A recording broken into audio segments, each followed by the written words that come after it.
All right, open up to Luke chapter 11.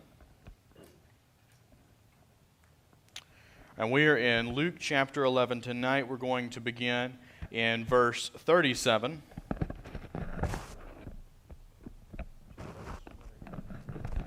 Luke chapter 11, verses 37 through 54. And my sermon titles, I don't ever want to be too creative because, I don't like to go way out there with anything. But tonight is the awkward family dinner. You're going to see what I mean here in just a second. You know, we've been looking at Luke chapter 11 for some time, and with the 30 minutes I have tonight, I am going to try to tackle about 30 verses. So I should be quiet and continue on, but, I can't do that. So in recap of the last couple of weeks, Jesus has been asked two questions. Basically, are you doing all of these things by Satan? And show us some signs that you are who you are. And it's at the end of the answer of these two very large questions that Jesus sufficiently answers, but at the same time basically tells the Pharisees and those who are asking, you're not going to recognize the sign. You're not going to recognize the answer to your own question because it's already been given to you. And so at the end of this, further questioning needs to be asked, and that's where we get our text for today. I'm going to read verses 37 through 54, and then we're going to look at it verse by verse. In Luke chapter 11, verse 37, God's word says this: "And as he spake, a certain Pharisee besought him to dine with him. And he went in and sat down to meat. And when the Pharisee saw it, he marveled that he had not first washed before dinner. And the Lord said unto him, Now do you Pharisees make clean the outside of the cup and the platter, but your inward part is full of ravening and wickedness? You fools, did not he that made that which is without make that which is within also? But rather give alms of such things as you have, and behold, all things are clean unto you. But woe unto you, Pharisees, for you tithe mint and rue and all manner of herbs, and pass over judgment and the love of God. These ought ye to have done, and not to leave the other undone. Woe unto you, Pharisees, for you love the uppermost seats in the synagogues and greetings in the markets. Woe unto you, scribes and Pharisees, hypocrites, for you are as graves which appear not, and the men that walk over them are not aware of them. Then answered one of the lawyers, and said unto him, Master, thus saying thou reproachest us also. And he said, Woe unto you also, lawyers, for you laid men with burdens grievous to be borne, and you yourselves touch not the burdens with one of your fingers. Woe unto you, for you build the sepulchres of the prophets, and your fathers killed them. Truly you bear witness that you allow the deeds of your fathers, for they indeed killed them, and you build their sepulchres. Therefore also said the wisdom of God, I will send them prophets and apostles, and some of them they shall slay and persecute, that the blood of all the prophets, which was shed from the foundation of the world, may be required of this generation. From the blood of Abel unto the blood of Zacharias, which perished before the altar in the temple. Verily I say unto you, it shall be required of this generation. Woe unto you, lawyers, for you have taken away the key of knowledge. You entered not in yourselves, and them that were entering in you hindered. And as he said these things unto them, the scribes and the Pharisees began to urge him vehemently, to provoke him to speak of many things, laying wait for him and seeking to catch something out of his mouth, that they might accuse him." We've all had the awkward family dinner. Usually it's at Thanksgiving or Christmas time, and I don't know about you, but I have had one of the most awkward family dinners of my life. A few Christmases ago, I have somewhat of a strange family. It depends on who comes to Christmas or Thanksgiving. But at this certain one, I had a relative, we'll just leave it at that, a relative who had recently gone to prison for domestic abuse. And upon getting out of prison, he goes to his abuser, or the person he abused, house, and he's like, "Hey, you're coming with me." Well, the problem was that she was married and that he was living in the house with someone. She was living in the house with someone. And so as he knocks, the guy opens up the door and shoots him. Well, the distance between him getting out of prison and him being shot, he had already had a warrant out for his arrest for something different. And so he decided he wasn't going to go to the hospital. And so he calls my mom and dad and asks if they will remove the bullet. Yeah, it beats a lot. You need to come to dinner sometime. And so, obviously, my mother, my father, both having medical backgrounds, refuse because they know of the true issue it is to do something off the books outside of a medical facility when you're not, supposed to do that. Well, we go to Christmas dinner, and the awkward subject arises.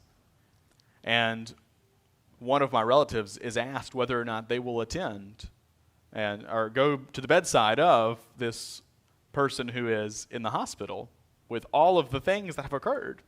And the other is like, of course I'm not. They're stupid for all of these. Why would I support? And there is almost a brawl right before my eyes at Christmas dinner over whether or not it is ethical and our responsibility to go and tend to the bedside of those who have done such heinous deeds. Yeah.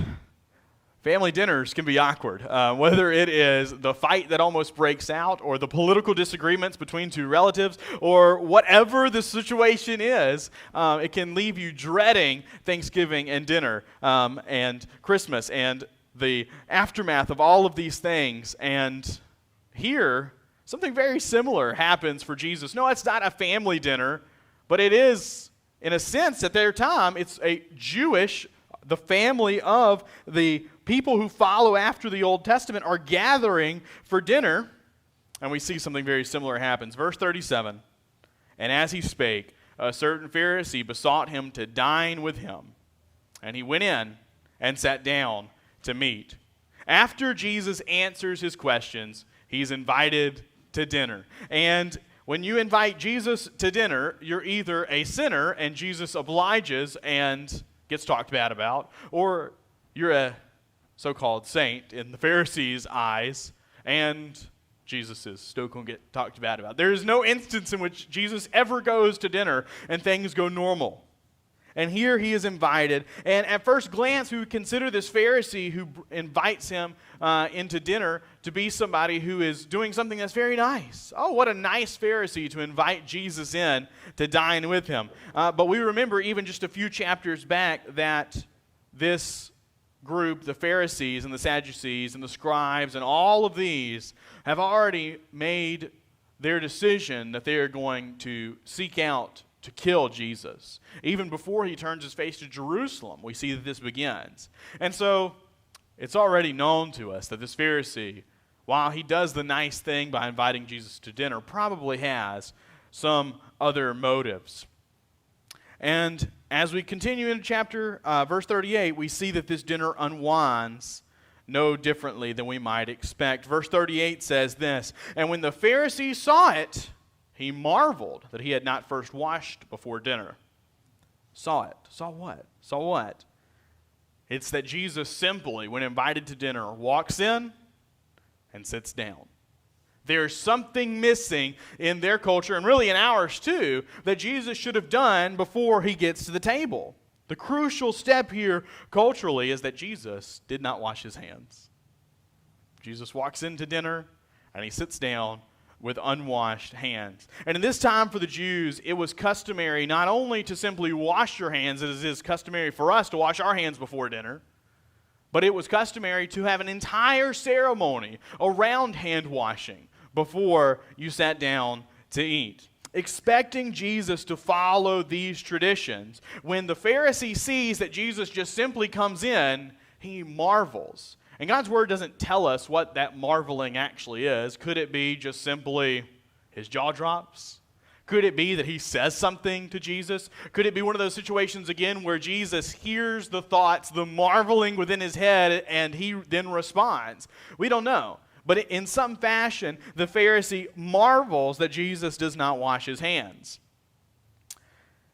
And this tradition of hand washing doesn't find its roots in the Bible, but rather in something that is called the Mishnah, or the oral rabbinical tradition of the Jewish orthodoxy of that day. That they had some rules that were even outside of the Old Testament, that if you really want to be good, if you really want to be a good churchgoer, you'll do this. And so they were putting the burden of the law even stronger on people.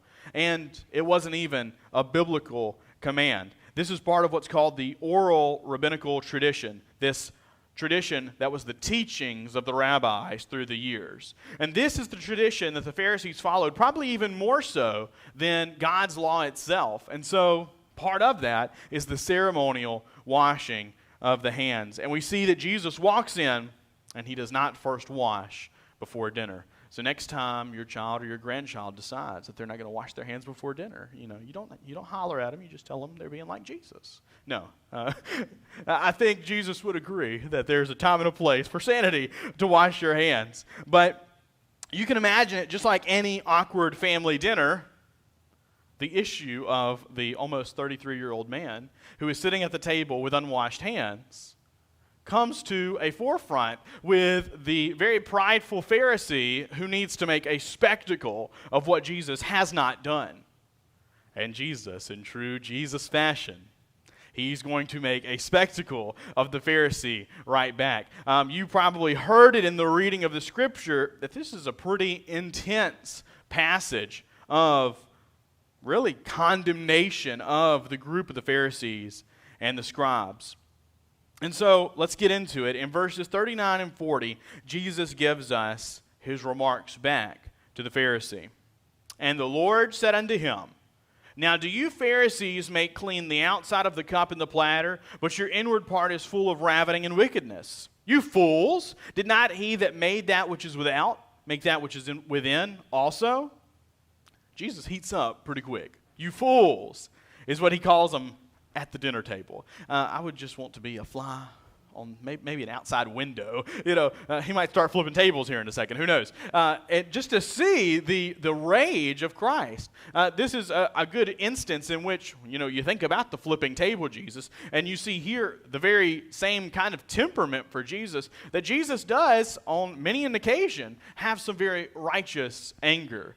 You can't paint Jesus with the love-only brush and get the correct Jesus. There is also the just and the wrath of Christ that really shows its face here in a passage like this. Not that it is wrong or sinful. No, he has good reason for it, as we're about to see. And so he comes in, you fools, and he says, you're making a big deal of outward things, outward appearances, but your inner self, that's where sin finds its roots. The Pharisees here are worried about outer cleanliness. They want to make sure that they do the ceremonies and that outside they appear as if they're clean. But what Jesus is encouraging them to do is to worry less about the outward and worry about where sin starts, in the most inner part of ourselves. They make a big deal about staying away from sinners and all of these things. If we look back just a few chapters, it is the Pharisees outside of the tax collectors' dinner who make the big deal about Jesus dining with the tax collectors. For the Pharisees, it is outward cleanliness, outward purity that is the most important thing. And so, here, the outward cleanliness of one's hands. Back then, the tax collectors, in a few chapters back, it's the outward cleanliness that Jesus has defiled himself by going near them. In any moment where he gets close to or around any place where there might even be sin, he is immediately, in their eyes, defiled. It's the same idea of if you even park outside a bar, you're going to be defiled by the sin that's inside. If you go over to the place where they're selling dope, you're going to be defiled by the house that is the drug dealer's house. Wherever you go, you better make good and certain that there's no sin going on there, because even if you don't sin, you're going to be defiled by it. Jesus is saying, hey, it's good to wash your hands. It's good to stay away from sin. But more importantly than that, we have to recognize is the cleanliness inside of us. It is what we do. It's what we believe inside that matters the most. And so they make a big deal even to the point that it takes precedence over one's own inner sin. To illustrate this, one of my professors in college, Dr. Browning, he had spent a lot of time as an archaeologist in Jerusalem and that area over there. And he told a story of some Orthodox Jews dressed head to toe as the most Orthodox Jew. You could tell them by their dress, by their posture, by everything about them was to the T what you would expect from the Old Testament. And these guys, when they would walk down the street, if they saw a woman, even wearing anything that could be even considered by the most conservative Jewish person to be scandalous and immodest, they would not only not look, but they would pronounce and turn and make a to let you know there's no way that you're going to entice me, you Jezebel. There's no way that you're going to try to come at me with all your sin. I'm going to have nothing to do with it. The idea was that this woman, in her immodest, scandalous clothing, she might entice me to sexual immorality, and therefore I need to make certain that I put up every physical barrier between me and her, that does not happen. I don't want to be defiled by her uncleanliness. But Dr. Browning said, just as soon as you could see these men do that on the street, they would turn into the local gas station, and they would all be flipping through pornography magazines. Why? Why is that any we say, wow, that's crazy. Is that not sin? To them it wasn't.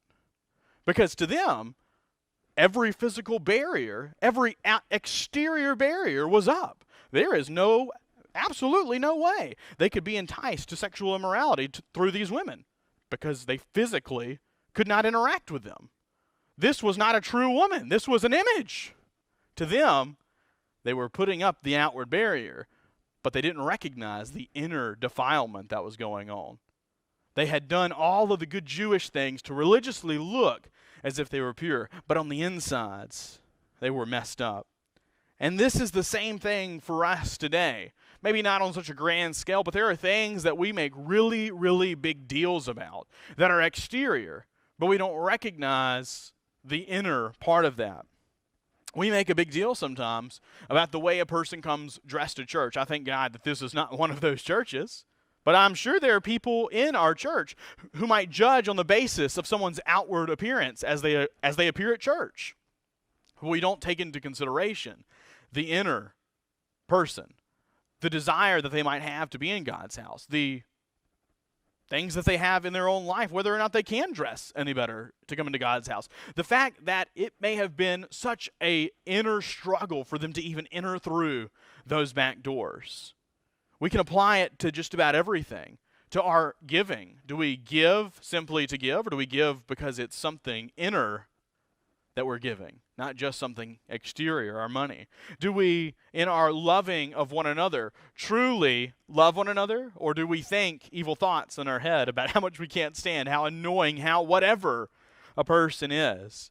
In doing our works in the church, do we do our works because we feel led to and because we know the value of those works grounded in Scripture and because God has set them forth? Or do we do them because we want to look good, because we feel that we ought, because if I don't do it, nobody else will? What is our grounding for those things? Do we say nice things to others and encourage them because we're fake and we have the sin of flattery? Or do we do so because we truly mean what we say? All of these things can have an appearance of godliness, but wickedness might lurk beyond the surface. And to that, Jesus says this in verse 41. But rather, give alms of such things as you have, and behold, all things are clean unto you.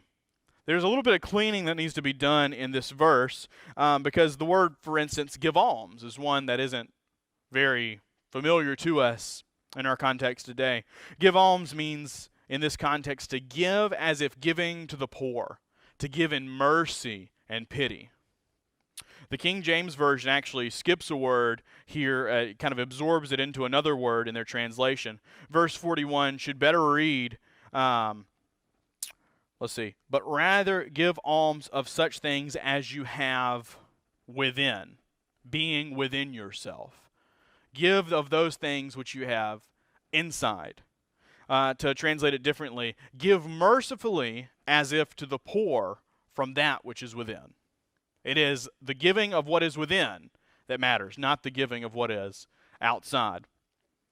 Jesus gives us this idea that cleanliness and holiness is not only an outside trait, but it's also an inside trait. Absolutely, purity has an outward appearance.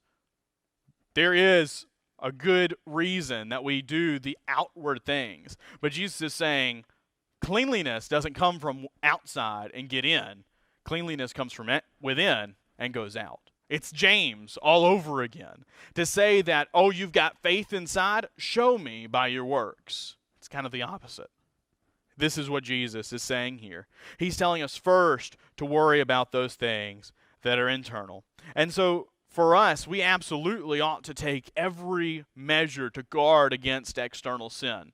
Like those rabbis who were walking down the streets of Jerusalem, we ought to take the measures to stop ourselves from whatever sin. Let's put up the physical barrier. We maybe shouldn't say, as we walk by people, but whatever physical barrier we need, let's put it up. But if we don't go any deeper than that, if we don't go any deeper than the outside physical barriers, sin will creep in. We've got to take inner inventory of our spiritual state before we go any further. And if this wasn't enough to prove his point, Jesus continues, after he's explained why he didn't wash his hands, and now he just goes off on the Pharisees and the scribes. Verse 42 says this, "But woe unto you, Pharisees, for you tithe mint and rue and all manner of herbs, and pass over judgment and the love of God. These ought you to have done, and not to leave the other undone." A woe. Let's talk about a woe first. We've already looked at the Beatitudes. There's some Beatitudes, as Cecil taught us in Revelation, some Beatitudes of what we ought to do if we want to be blessed. The same is true in Matthew's Gospel. In chapter 5, it begins with a list of Beatitudes. Blessed is the poor in spirit. Blessed is those who mourn. Blessed, blessed, blessed. It's a Beatitude, those things which make us blessed. This is the opposite. A woe is that thing which brings a curse upon us. And so Jesus now here has many woes that he gives to the Pharisees and the scribes. The first one here is verse 42, "But woe unto you, Pharisees," and it tells why. But look at the very end. "And pass over judgment and the love of God." What do they do to deserve the woe? First, they pass over judgment. And specifically, the context and the wording of this is justice. Justice to the poor. Justice to those who are looked down on in their society. Justice to those who are outside of their traditions. Justice to the second-class citizen. Remember, this is Luke's Gospel, and I told you I've titled the whole series, "The Lord of the Gentiles," because Luke's Gospel, who is Jesus talking to the most in Luke's Gospel? It's to the Gentile. It's to the one who is outside of the Jewish tradition. It's to the one who is the sinner and the outcast and the prostitute and the tax collector. It's all of these people who are unclean and defile, the Pharisees would say. And Jesus is saying, the first reason you are woe unto you is because your whole system of cleanliness has put you at odds with the people you ought to love. You ought to love the poor. You ought to love the sinners and the tax collectors who I sat with and you had a problem with it. You ought to love the person who comes to your table and doesn't know nothing about your hand-washing tradition. You ought to love and have justice for those who are looked down on. He stands up and shows the love of God to everyone, not just those who love him and follow after them. And no, I don't think Jesus is telling us here that we should therefore love and validate the sins of those outside of these walls. I think Jesus wants us to love them, but that you can love without validating and accepting someone else's sin as truth. There are plenty of people in our day today that we ought to show greater than any outward sign of religiousness, love towards these people. Homosexuals, transgenders, these people who are vehemently against Scripture and even hate it. Those are people who need to be shown the love of God. Does it mean that we accept them as they so are right now, but we bring to them the love of God, because so many times it is Us, who, if whether or not we have not shown them the love of God, we're at least the target for, they don't like me. We need to show them that they are loved, that they are a child of God, that they were made in His image, but that where they're at right now, they're in danger. There should be love there. There should be love for those who have different political beliefs, different values than we do. There should be love for those who are atheistic and do not value in any way God's word. We should have love for those of other religions, those who hate and despise us, and all the rest who I don't have time to list. Those are people who are worthy of God's love. But he also says that they're worthy of the woe, the cursedness, not only because they pass over judgment, and they're worthy of the woe because of their lack of the love of God. In their religiousness, in their all the things that they do to be good Jews, good Christians, they've lost the love of God within them. They've lost sight of the reason they're doing the things they do. We cannot forget, for us, the good intentions that we have behind the things we do. If we come to church, if we go through the motions, if we labor for God, and at the end of the day, we forget that it's all to love God, then what have we done? Well, we've done nothing. It's pointless. It's very interesting to me that Jesus' woe here, again, the first woe against the Pharisees, is actually the two greatest commandments. Love God and love your neighbor as yourself. That's why they incur the curse of God. But look at what they do instead of love God and love others. For you tithe mint and rue and all manner of herbs. They take tithing so seriously that not only do they give 10% of their income on Sunday morning, they go in and they give 10% of their salt, 10% of their pepper, 10% of their basil, 10% of their thyme, 10% of their lemon pepper. I'm running out of seasonings in my cabinet here. I mean, they give 10% of literally every spice in their cabinet. That's actually what they did in this time. That's how serious they were about tithing. Wow. What good Jews. They tithe so well, but you don't love God and you don't love nobody else either. You do the really secondary, almost forgotten things, the small things of the law, real good.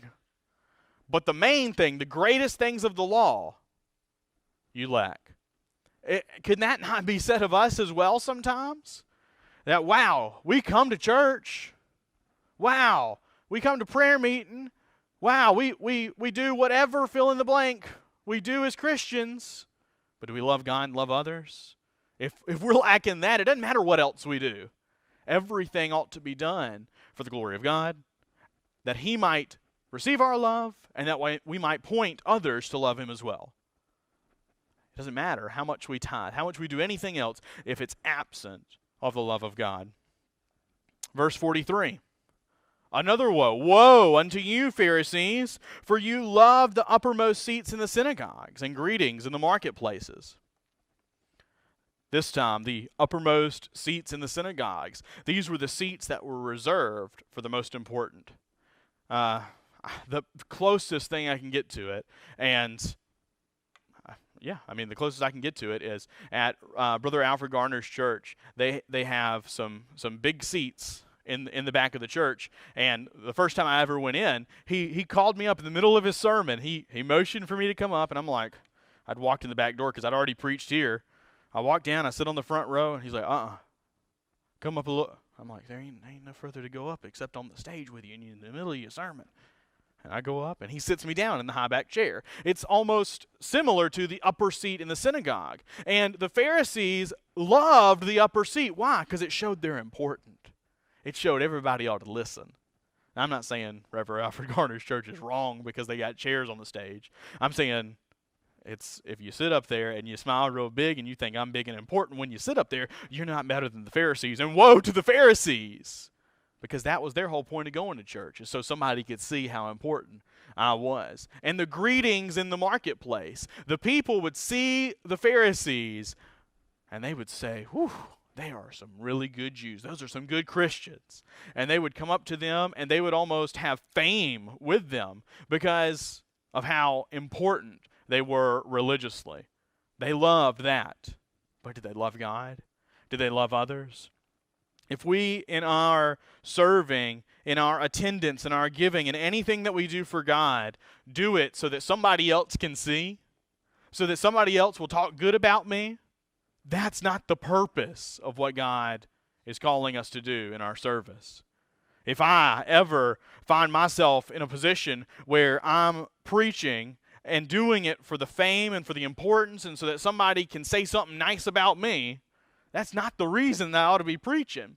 And you don't have to go very far to find churches today where that's why they are preaching. Because you can tell it because their message is no longer about sin, and it's no longer about who God is, and it's no longer centered on the gospel and the scriptures. What's it centered on?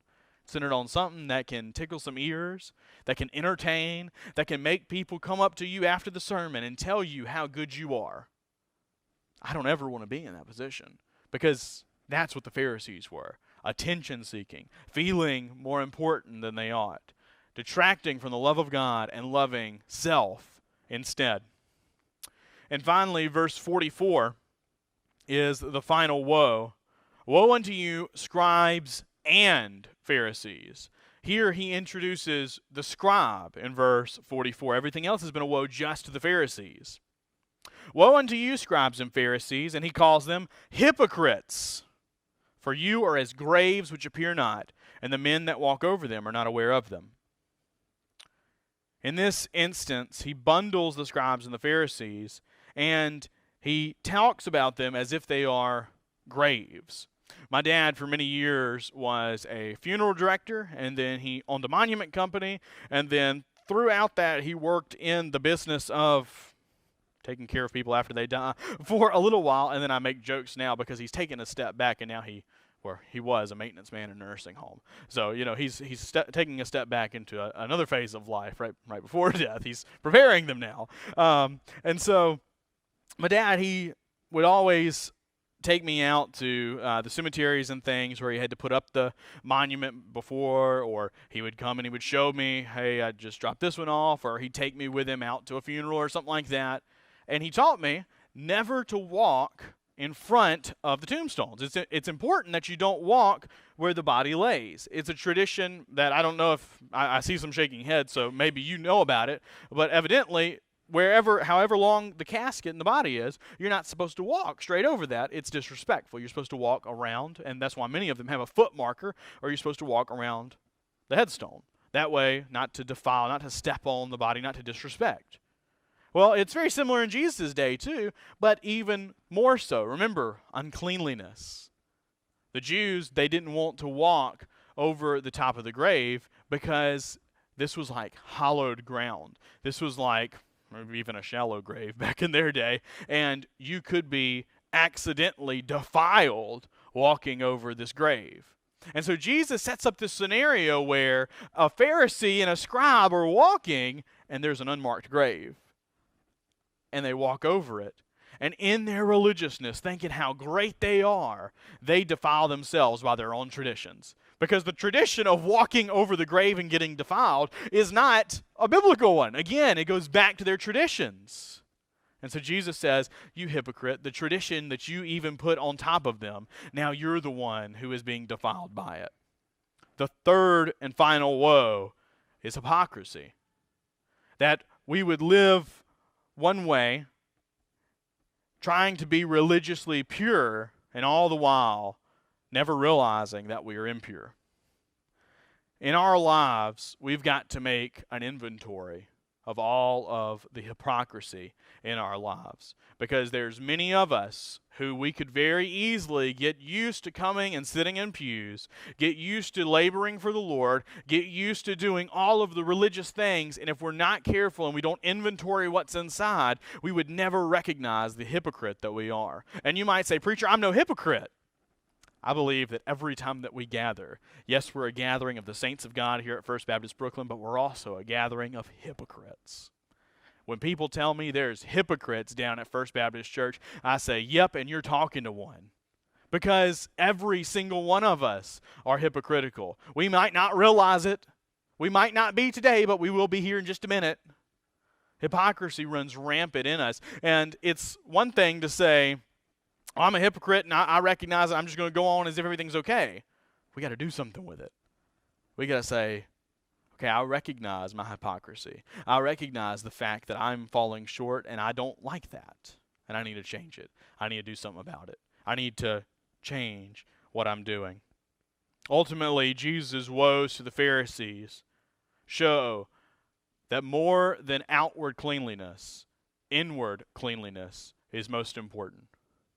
And Christ came to live a life that wasn't an outward religious show. By no means was it. But to show us it is what is inside that matters the most. He lived the perfect life and yet was offered up for you and me. In his most clean and pure self, he was crucified for your uncleanliness and my uncleanliness. That's what Christ accomplished. I didn't get near as far as I wanted to today, but we will pick up next Wednesday and finish out with the next woes to the lawyers. Will you bow with me?